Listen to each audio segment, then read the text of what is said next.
So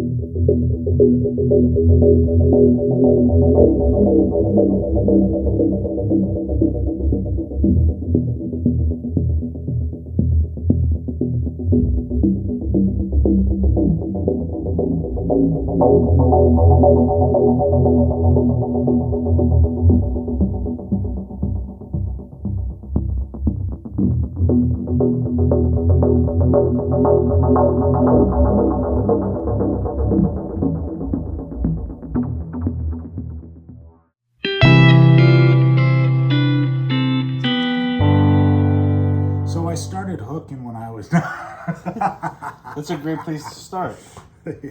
I guess the first question would be, you gotta say your name and where you're from. My name's Martin Kiernan, from Elizabeth, New Jersey, born and raised Jersey boy. I'm being interviewed. I'll try to give honest answers, and let's see what happens. The man's got the questions. I got the answers. Here's your first question. How'd you end up in the Victory House? Ooh, it's a long story, man. Fucking shit, but we got nothing but time. Yeah, so Victory House is a homeless shelter. I have preference because I'm a veteran. That was a roach. That was a dead roach. Yeah. Yeah, I wasn't looking at it. No, it's all good. And I also made the mistake of using the wine bottle because I'm gonna have to use it. But yeah, no, push this over, put it back there. Perfect. It's got a wider shot. It's probably better lighting. Like blah blah blah. So you and the wife were in the outs. Yeah, so I was bouncing around to a friend Nicole's house, who we've talked about, the big girl. I met her. And because I have familiar ties, family type style ties, and she to get in trouble together. She's psychologically. What's your sister's name? Melissa. Right. Psychologically insane, but very fun in bed. And they were trying to keep that from happening inside her house because she didn't want her daughters to be encouraged by the sounds of two people doing stupid stuff that aren't married. Who'd you meet first, Melissa or Nicole? First person I met was Melissa. Melissa was a girlfriend of my best friend when I was 15. Oh, so you guys go way back. Oh, yeah. And when she had to move in, I had to move out. So I found temporary shelter with a cousin that lives in Lewistown, Pennsylvania. And on my way there, I stopped at my aunt's house, she lives in Easton. And when I was there, she had seen the way that I was imbibing, drinking alcohol to the point of I was literally on a suicide mission. And she got me cleaned up. When you say you were on a suicide mission, is it like you woke up one day and you were like, oh, I have a problem? Or you were like, man, everything sucks? Or no, I was drinking to kill myself. I was so depressed. See, that's the real question. Like, everything has the root cause. Mm-hmm. What's the root cause of that? Being separated from my kids, going through a divorce. So literally everything changed the minute things didn't work out. Yeah, my world came crumbling down. What was life like before that? I was gainfully employed with a fantastic job with the Union Iron Workers. I was a politician. I was a man of the town that I lived in. I was one of those guys that everybody knew, everybody said hi to. I was making bank. I was, like I always like to say, kissing hands and shaking babies. But, as opposed to what every politician does. I would be a friend to my neighbors, a friend to the people. That's also called being part of a community. Yes, I was very, very active in my community. And unfortunately, I relapsed and I started drinking again. Still very active in the community, but as far as the life was concerned, my alcoholism was keeping me from helping her raise our kids, which I completely disagree with. Her being more sided with her mother, my mother-in-law, in most situations felt that my opinion wasn't no longer needed because either way she'd go with whatever her mother said. So, right, you mentioned that to me. Yeah, so I pushed past that, and then all of a sudden I ran out of money. I didn't have the money to support her and her endeavors either way, though. She did build a business off my back with my money. I was paying bills, no questions asked. The dog business. Yeah. She started a grooming business when we were still together. And I tried to give her input on that, and she would ask me for, certain input on a computer system. And I'd give her my input, and she would disregard it. So I said, stop asking me about it, because you're not going to listen to me anyway. You have a tendency to ask me for my opinion when you already know in your head you're not going to go with it. So everything that I could possibly help you with, you completely fucking disregard. And I was like, so stop asking. Don't ask me about what to do with our son when you know you're going to go with your mother. Well, let me ask you this. Before you met her, were you still a man about the town like that? No, trying to become a family man and, having my son on the way. This is before you met her? No, this is after I met her. Oh. After I met her and I was in Roselle Park, I lived with my in-laws. It was a booming town. And... what's the name of the town? No, it was... The name of the town was Roselle Park, but it was building. They were putting apartments in. They're turning it into like a transit village for people to commute to New York with easy access to trains. And I got on the Democratic Council Committee as the organizer of Democratic Council Committee, and I did very well there, to the point where I've had multiple people ask me to run for mayor. The reason I did that is because I had my son on the way, and I said, if I'm going to make a difference in my son's life, let me make a difference from the ground up, getting into politics so I can make moves on the political stage to help my son through school and everything else, and try to get everything taken. And also give him an example of how to lead. Yeah. I was going to ask you something a second ago. No, yeah, but were you like that beforehand, that like you still needed community, or was it like you had your family and then that's who you became? I was more so after I had my family on the way, but I was always the neighbor that was like, oh well, if they got to know me, oh well, Martin will help out. If we need any help, we can always go to Martin. I was that guy that was always helpful to people, especially people in need. And yeah, I could tell. Yeah, and I mean, it made me feel good about helping people, even during my AA days, when I was going out getting people to come into AA, and I sort of felt selfish because I was helping people, but I was getting such a gratification for myself in doing so. It was a high, like knowing that I help people. Exactly. I'd go to soup kitchens. I'd go to That's really go to cool. homeless shelters and ask people if they need help, if they want to start going to meetings outside. We would bus them in from the harder sides of, the harder cities like Newark. We'd bring people in from Newark to our local meetings. And it felt good to give back, in a sense. AKA give back, yeah. Yeah, well, not the Victory House style give back, but I was giving back to society. And even when I was in the politics, I told people, I said, I'm going to disappear for a little bit, but I'll be back. And they would ask me, they said, well, what's going on? And I would tell them, I said, listen, I had started overindulging in the alcohol, and I got to stop. I said, because if I want to do things the right way, I got to do it with a clear head. And then when I was even getting, rehabbed, I would even say, well, I'm in an iron workers union, and I can't rightfully, without feeling hypocritical, walk up in the morning smelling like vodka from the night before and then tell everybody else on the job they shouldn't be drinking, because then I'd be a hypocrite. And I said, I feel better if I can come from the right side of that situation and say, listen, if you have an issue, I can help you out. I go to AA, I'll bring you to a meeting with me, So everything was falling into place, and it all fucking crashed. Well, when you tell me this stuff, what I think, it's exactly 12 on the dot. Nice. It is. When you tell me this stuff, I think, well, you had a motivation at the time. My motivation was family.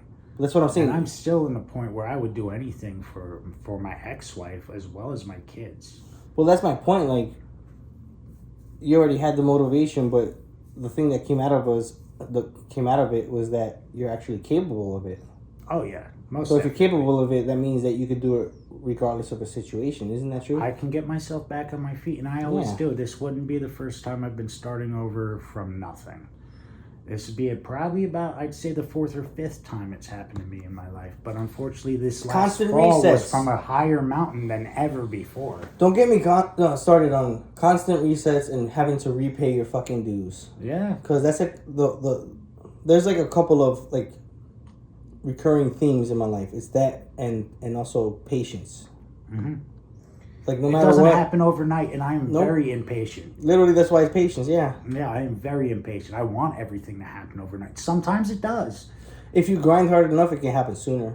Sure. Yeah. But I'm that guy that gets in, sometimes at the bottom level, but I'm a manager at the end of the month. I was an apprentice. I was a foreman as an apprentice, which is fucking unknown in the ironwork industry. They don't just give foreman positions out to apprentices. But they knew I knew how to read the prints. I knew how to direct a group. I knew how to supervise. Yeah, that definitely helped out with the situation. But I've been a manager, supervisor, foreman, and every type of position that I've ever held in life, my career has been rocketed to the top.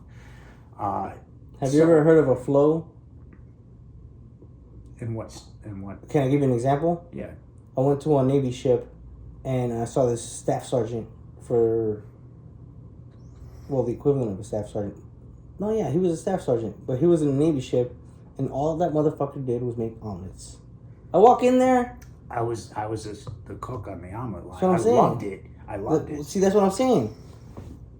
I walk in there. This dude's got the biggest smile I've seen on anybody, and he's just working his and ass like whatever off. you ask for, he'll make it perfect. Mm-hmm. And I was like, "Yo, you're fucking amazing." In less than 2 And he was like, "I've been doing this for 15 years." I was like, "You're a staff sergeant." And he was like, "Yeah, I found my flow." Yeah, there you go. Once you find your flow, it's over. It doesn't matter about money or people and none of that stuff. It's just the groove and the flow, and you're in it to win it. You get what I'm saying now when I say flow? I loved it when I was on, the made to order service in the military, because I was that guy. You want eggs? What do you want? Over easy. You want an omelet? All right.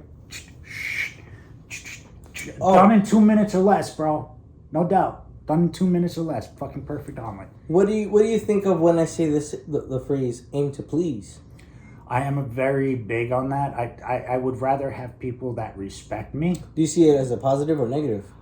It could go both ways. Well said. That's exactly true. It true. can go both ways, because people can take advantage, but you've got to be Everything's able to double-sided, but recognize that is like one of those things that it. is exactly 50-50. And that's when you got to put that shit to a stop. You got to nick that in the bud real fucking quick. What do you think about the term agreeable? That's funny because Bill Burr talked about it tonight. He talked about it because it's a real thing. It is. And I was never the one to just go along with the flow, I'm not going to sit there and be a yes man. Well, yeah, so you can say also that you know how to do that while still being able to go against the grain. But I also told you during my marriage that I lost a lot of myself trying to please her. There's a reason for that. Yeah, because I was trying to please her and do what she wanted to do, but I was like, every once in a while, hey, can't we watch a fucking movie I'd like to watch every once in a while? I want to watch it. Well, I don't want to watch it. Watch it on your own then. I was like, if we can't come to an agreement, then you do yours, I'll do mine. And that, in a sense, in a relationship, you need to have your own thing. Like, you can't if be it's a at the project hip. or something. Yeah, you can't be at the hip. Like, she's got to have her own thing that she's doing herself. I got to have my own thing I'm doing myself. If she wants to come over and help my side or vice versa, by all means, we do so when we had the opportunity. But, that's your thing. This is mine. We don't integrate that. What do you think about the term disagreeable? I don't think it's offstandish. If somebody doesn't want to get on with what I'm trying to propose and they think there's a better way, by all means, I'm willing to hear. If they just completely want to dispose of that idea, they've got the right to do so. The way I feel about it is like, if you're agreeable, it's because it works for you. If you're disagreeable, it's because enough things have happened to you where things work out better when you're just disagreeable, because it's harder to trust people because some people just have it bad. Yeah. I mean, I would consider myself agreeable. Like I would be the person when it comes to a situation that I might disagree with, but somebody wants my help in the matter. I will come to them honestly, and I'll say, listen, I don't agree with what you're trying to accomplish in this way. But I will come with you for the ride. And if you ever need to look back and ask me for help, I will guide you to where I think I need you to go. But I'm not going to tell you where you need to go. That's your fucking journey. You know what that reminds me of? I read somewhere that once you become 40, you don't have to worry about tippy-toeing and being considerate about sharing your opinion with people. You get to say that you're actually an elder in the tribe. Therefore, 40? You can take your... Yeah, 40. 40? Because guess what? What makes people stronger? The easy times or the hard times? The hard times. So if you've experienced enough hard times by 40, you can at least impart enough wisdom so that anybody who's younger than you can at least learn from it. But I also know some people need to make their own mistakes. Which leads me to my next question. Oh wait, it was right there on the tip of my tongue. Let me phrase it. All right, can you run that back for me? Some people need to make their own mistakes. You can't drop knowledge on somebody. But you can help people avoid mistakes. You can help people avoid mistakes if they're willing to listen to your wisdom. Yeah, but there's always ifs, right? Mm-hmm. There's always ifs. Sure. Fuck. I'm trying to phrase this question. Can you run it back for me a bit? What I was saying earlier, somebody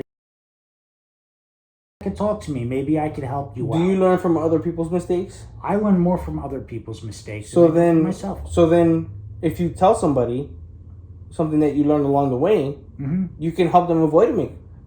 It's up to them to decide to listen or not, but you did your part. I like to go into things. I'm never one to say, I already know that. You've heard the situation trying to tell Brian how to do dishes. Well, I already know how to do it. All right, fuck you. Because you're being ignorant. You don't want to listen to me. And he fucked up along the way multiple times. But I was there and willing to help him multiple times also. He just didn't want my help. But I've had other guys come out and say, how should I do these dishes? And I showed them. And one dude, he had the fucking curly hair, the big guy that keeps going to Seatown with the hot food. You and him speak Spanish. Yeah, because he's not really... He's always smiling. He is. He's a fucking awesome dude. I love energy he gives off. You just said it before I said it. That's energy. People emit energy. That's a real thing. This is why dogs... And it's contagious as fuck. I always tell you can walk into a job site and fucking disintegrate the entire energy on the fucking block. Yeah, so I tell people, I was like, listen, you got issues at home right now and you're not feeling well and you're not doing good today. I'm sorry. Keep it at the fucking fence, bro.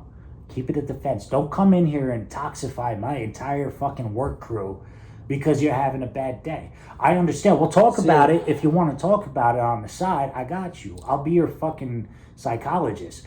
But don't bring it in and fucking spread your hate and anger. I noticed that not a lot of people do that because we've got a good group. Mm-hmm. And I also noticed something that I was kind of missing. And I'm like, oh shit, it's there. Which is that, people kind of look out for each other there. Even if it's in small ways, I try my best. When I show up to the little pit, sometimes people are like, Gerald, do you want a cigarette? I'm like, what the fuck did I do to deserve that? I didn't do anything because I've handed out plenty of smokes. They see me about to light up and they're like, you want one? I'm like, I got some. That's very considerate. Yeah. I was even like Reggie. I was like, I'll take that and put it in my back pocket. So when I do need one, Keith came out. Oh, Keith was like, I heard you ask for a cigarette. He's like, I only had one. So Keith's a good dude. He's like, but if I had one, I said, Keith, you don't have to explain yourself. I can tell that Keith is a reformed good dude.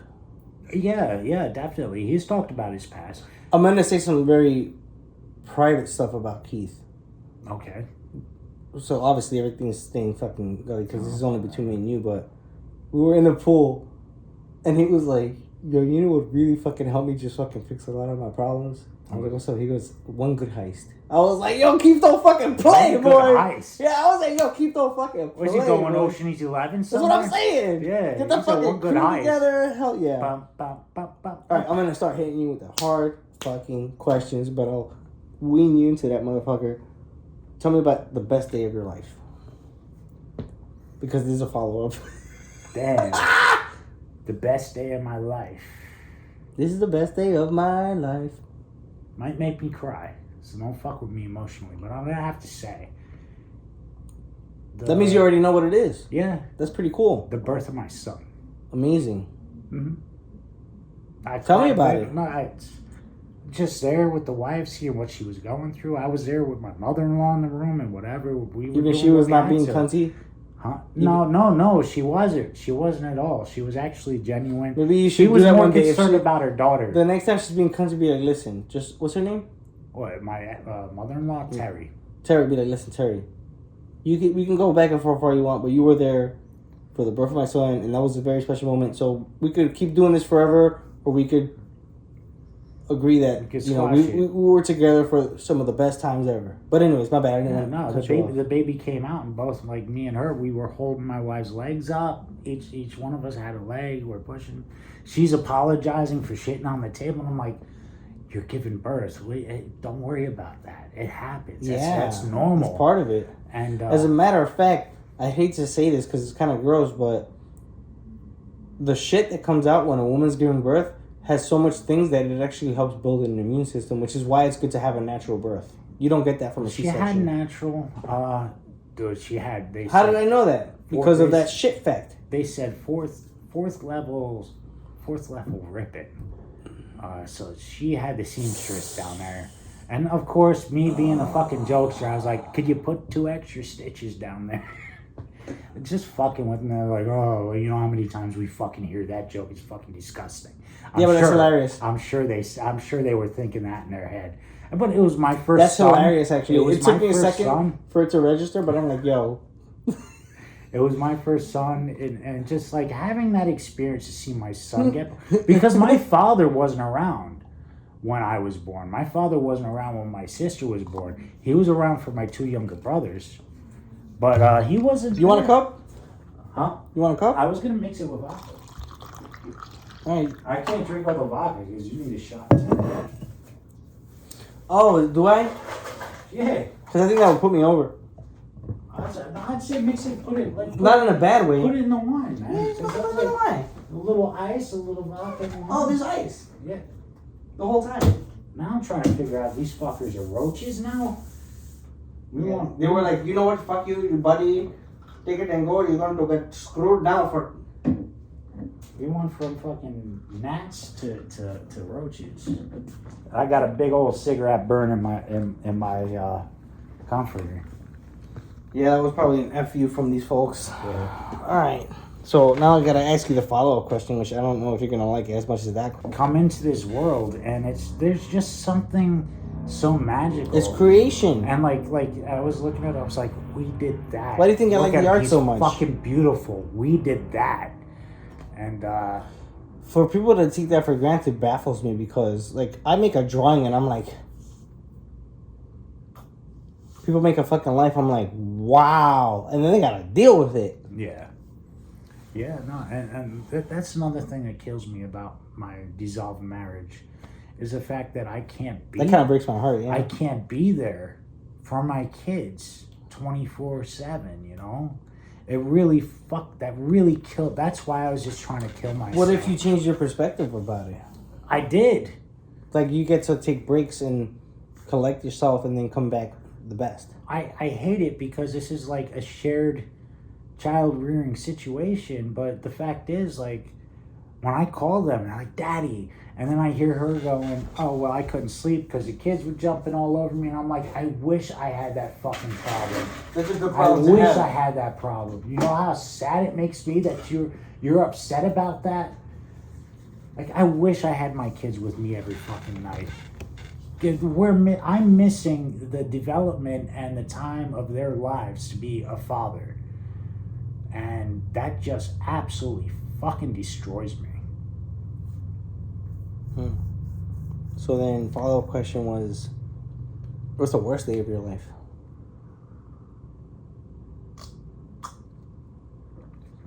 Give it a minute. Yeah, no, because there's probably a catalog.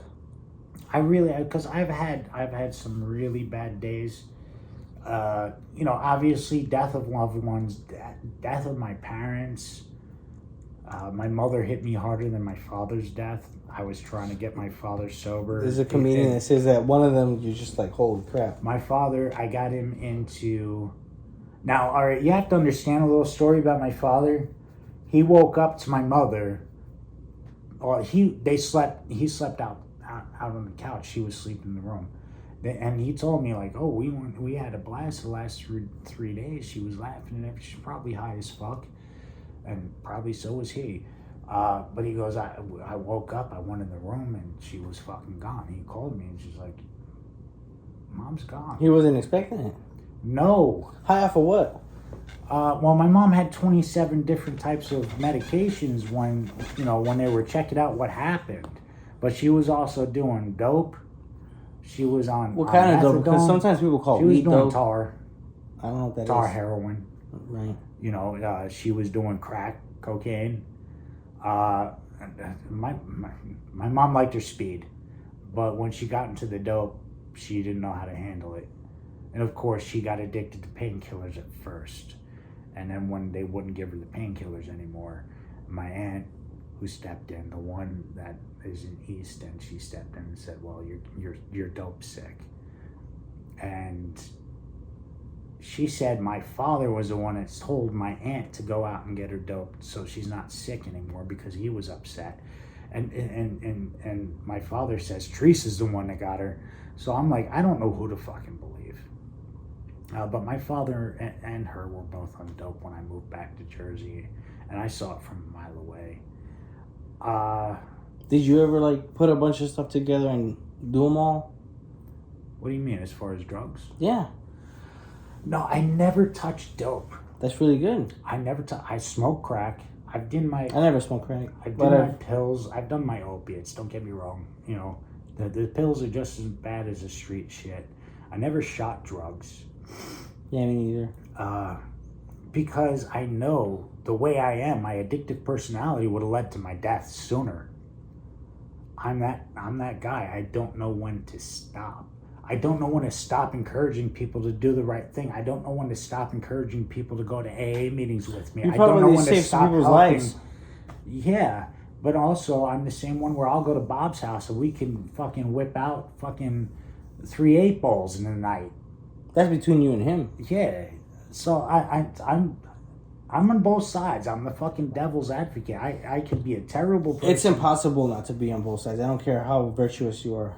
Mm-hmm. Everybody's got their dark side. I like my the highs, people who don't lean into it are the people who fucking suffer the most. But I also have no problem being completely fucking clear with other people. Like if they're like, you do this? Yeah, I did that.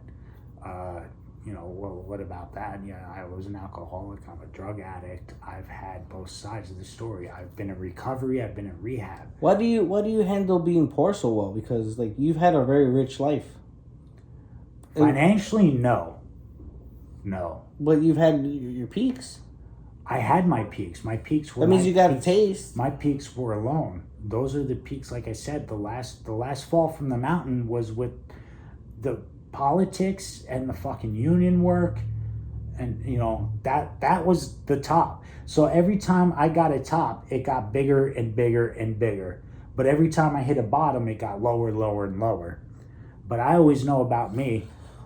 Especially since I have the disassociation between the wife and the kids at this point, I have nothing holding me back from building me up to what I know I can be. But what was the lowest lows when it came to that? What do you mean? You were saying that you hit your highest highs and your lowest lows. My lowest lows was when I was going through divorce and I was trying to kill myself with alcohol. What was the worst day specifically? From the minute you got up until you went to sleep, that day. Tell me about that day. My worst day. The weather, the fucking... I didn't go outside because I was drinking myself stupid. And this is when me and the wife were still married. We were still together. And it was about 2016, I believe. And I came downstairs and I told my wife, this is right before the holidays, I said, I got to get help. Because I kept telling myself, I can't do this with my wife and kids. I can't keep doing this. It's fucked up. I can't be a father for my kids if I'm always fucking drunk. And I can't be a husband to my wife if I can't keep my head straight. So I came down and I You told her. understand why I feel bad sometimes? What do you mean? Because that was part of your worst day. Mm-hmm. So, like, I know my worst days. I know my worst days, and whatever happened that day, I try to just steer away from it. I don't stay away from it because it was one of my worst. But alcohol had nothing to do with one of my worst days. It was just life. Well, that's your then you make a good point. Then yeah, you're right. It was more life than anything else. Yeah, I was at the point where like I know if I continued to drink the way I was gonna lose my wife and kids. And I knew, like, if I didn't do something right, like, I came downstairs like I said, right before the holidays, and I grabbed my wife, and I said, I need help. I said, that was very brave. I'm done. That's very brave. It was a breakdown. The first time I went to a meeting and had to say, I'm an alcoholic. I fucking lost it. But that's brave. It takes steps. You want me to tell you why it's brave? Because it's not easy. No, not at all. I grew up with my father, going to meetings with him, and my father would be like, I'm an alcoholic. He had me 7 years. He was sober in my childhood. That's pretty cool. Yeah, but he was a dry drunk. He still had that mentality. Yeah. Yeah. I have a feeling that that's more to do with the generation than the alcohol even. Yeah. Because my dad is a son of a bitch, and I always was the biggest cheerleader for my family, so I like neglected some stuff. Yeah. But then as an adult, I look back and I'm like, what a fucking holy shit, you know what I'm saying? Yeah, what am I God doing? damn, like I know what I'm capable of, and that motherfucker makes me look like a fucking noob. My father built me to be a monster from the very beginning. And it was because everything is taught from your parents. It was ultimately like, unfortunately, like a bitter conflict between me and him, because he never thought I'd be the monster that he wanted me to be. And then when I turned into what he wanted, that's when I got his respect. And that was really like, see, now we talk about what's the worst day in your life, and there's no one perfect worst day. It's when you think about it, it's a broad question, right? So there's no right answer. But what do you think about this? Something somebody told me. Mm-hmm. I want to get your opinion on this. Somebody told me that when you succeed doing things your own way, it is a failure of your parents to them. Keyword, to them. Not that it's true. Yeah. But to them, you're doing things your own way and you're doing fine. That means they failed teaching you their way, and therefore their way is not good enough. And they take it personal. That's a conversation I had with my father at one point. For real? He was trying to take... This is something I learned in the last like fucking 2.5 years. What the fuck? The one thing, he looked at me the one day, man, and he's like, you never finished anything in your fucking life. What should you be proud of? He's like, you got kicked out of the military. He's like, I was happy when you got in the military. You got kicked out. He goes, you didn't ever fucking finished anything. And I looked at him and was like, what the fuck did you do with your life that you got the right to come back at me? Did he even have the balls to sign up? No. So then he can shut the fuck up. And it was like, well, I've been an A+ mechanic. I was like, where's your certifications? You always bitch because you don't have the certifications, so you can't make the right fucking money. So you didn't push yourself to do the right thing to make the right fucking money. Now you're on disability, so you're soaking off the fucking system. But you're going to come at me because I put my life on the line for this fucking country? Fuck off. Which leads me to my next question. What was the true, to the core reason that you signed up to join the military? I was born in a poor area. I was a poor white kid in a minority situation in the projects. I saw an opportunity that was going to tell me I might have the bright future going to college. Boom, there you go. That's why they go to the fucking ghettos and shit, to get people to apply. I've been fucking preaching that same thing my whole life. So that's just true. You've heard me talk about it multiple times. But just to say this, I walked into the recruiting station. They were like, why are you signing up for? To get in shape, to serve your country, blah, blah, blah. And I was like, college money. Yeah. This is a direct quote. I said college money as an 18-year-old. And they were like, Here's the speech for college money. So you said when you walked into a recruiting station, did they ask you that question? No, that really wasn't the point of contention at that situation. But they never asked you why? Because it was 1998. And I said, I'm really signing up because I want to go to college. And you know what the first thing they said when I got on the fucking bus going to the fucking Shark Tank? If you sign for college, good fucking luck. It's not going to happen. They're liars. Well, I used my Montgomery GI Bill to the extent where it was depleted. I used my post 9/11, and I didn't have that because I was discharged before 9/11. Exactly. Which really makes me feel fucking old. But I did sign. I signed it. This is something I go back to. I'm sorry. The same age as me. Joe Husiv, whatever. He blew his ankle out and whatever, and he didn't get back in. But I asked him personally. I said, "Did you sign the paperwork? Did you sign your life over?" And he said, "Yeah, I did, but unfortunately, it didn't go that way." And I said, "You know what? You did more than 80% of what the population was willing to do." And I said, "I still see you in high esteem because come on, you're giving a fucking contract to the government to say, hey, I'm willing to lose my life to believe your freedoms," which we already know is a complete fucking bullshit shit show. I'm very touchy about freedom. Oh, which leads me to my next question. Would you consider yourself a free spirit? Ultimately, yes. Right. Did that make life in the military difficult for you? Because for me, it did.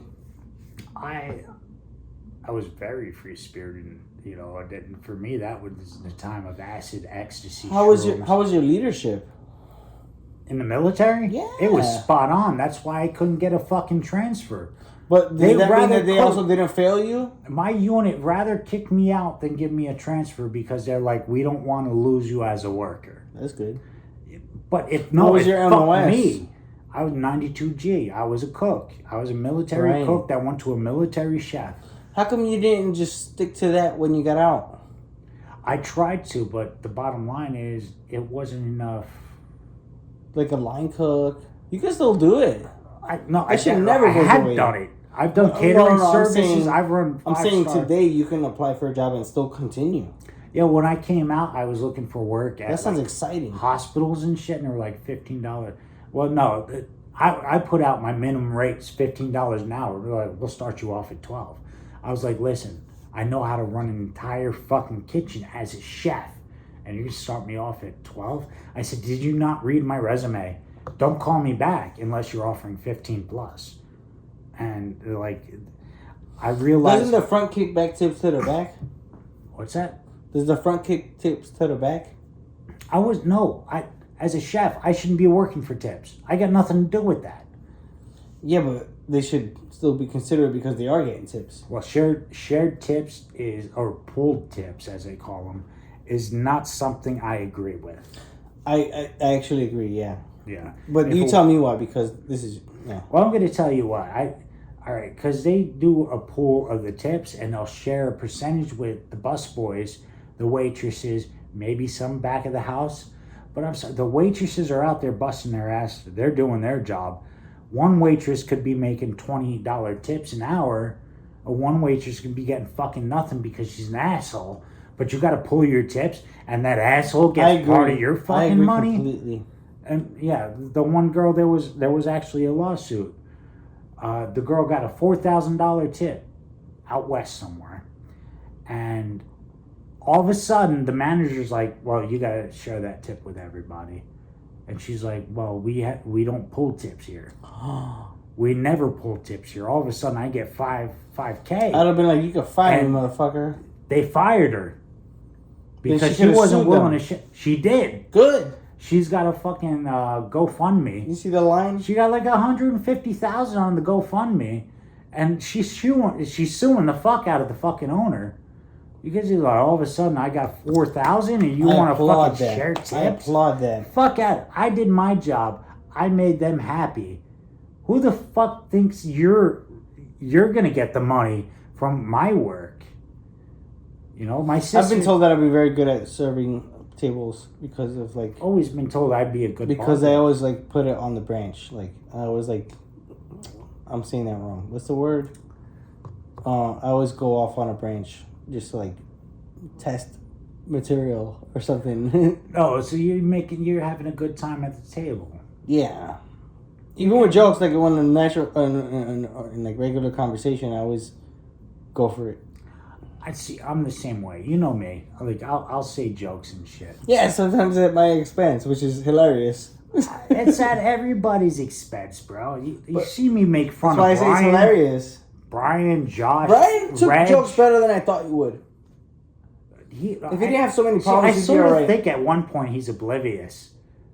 Like, because I'm saying sarcastically. and You know he's what like, his problem is? Nobody calls him out, and every time I called him out, he always took it well. Well, that's the I thing. think he needs a mom. When he really was pissing me off, and I was like, Brian, he was like, what's up? I was like, He takes it well. take a walk with me.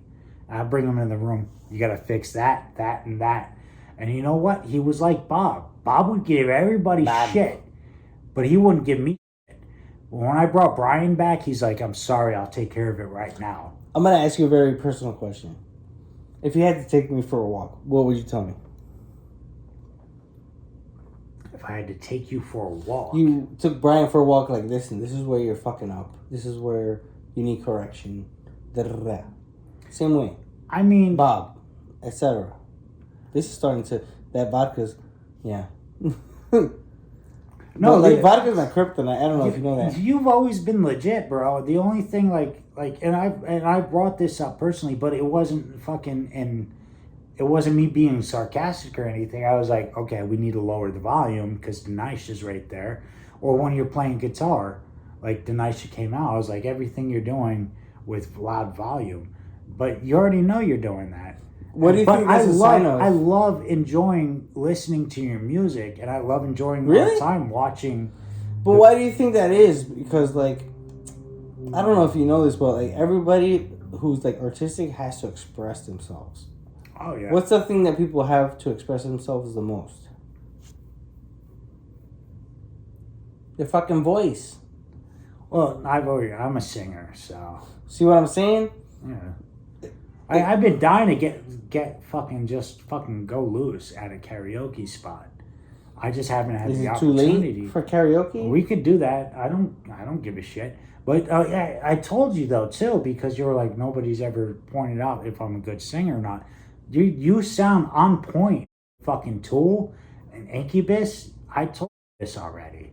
I was like, I don't know what you're thinking, but you sound on point. You can carry the rhythm. And like I truly believe if you know that me being loud is something that people notice, then that means that's something that is noticeable. But like this is one of the things I also notice with the car rides with you, because between both of us, and this me included, sure, like when the GPS goes on and it goes low, we both like, oh, like we get low. But then everybody it goes back on you. Sometimes you turn it up, and we both fucking belt it out together. And like I hear no discrepancy with the way you sound. I'll tell you this: when I play guitar and I record it on video, I've never sang along once. It's all guitar. Because I restrain that. Because I don't know why. When I had it's probably the way I was raised. When I had Rock Band, where it had the audio too, I had the microphone stand and I had the guitar. Yeah, but you could sing. Yeah. So I would sing and do... Like, you know you could sing. I like to think so. I've had multiple people tell me I can. I've had some people What's more important, what people think or what you think? I know I can do what I do. That's more important to me. Yeah, and... That's self-confidence. But to me, that's valuable. Like, I didn't... That's very good, man. Like Bob, my best That's very inspiring. Friend, he was like, I don't think you could sing that. And then one day, like, when I was going through the divorce and everything else, I went over and I sang Snuff. And he's like, bro. I said, what? He goes, I know I always joke and I say you can't sing. He's like, but when you sang Snuff, he goes, I could feel the emotion behind it because you were living in the fucking We should time. listen to fucking Snuff. Well, no, don't listen. Okay, so me and him, I called 211 and I got a room for the night. So it was me, Bob, and his girl. We were doing blow, doing whatever. And so like halfway through the night, it's like 2 o'clock in the morning. Bob goes in and sits in the bath. So he's chilling out in the bath, door open, whatever. We're cool like that. And all of a sudden, he's singing stuff in the bathroom.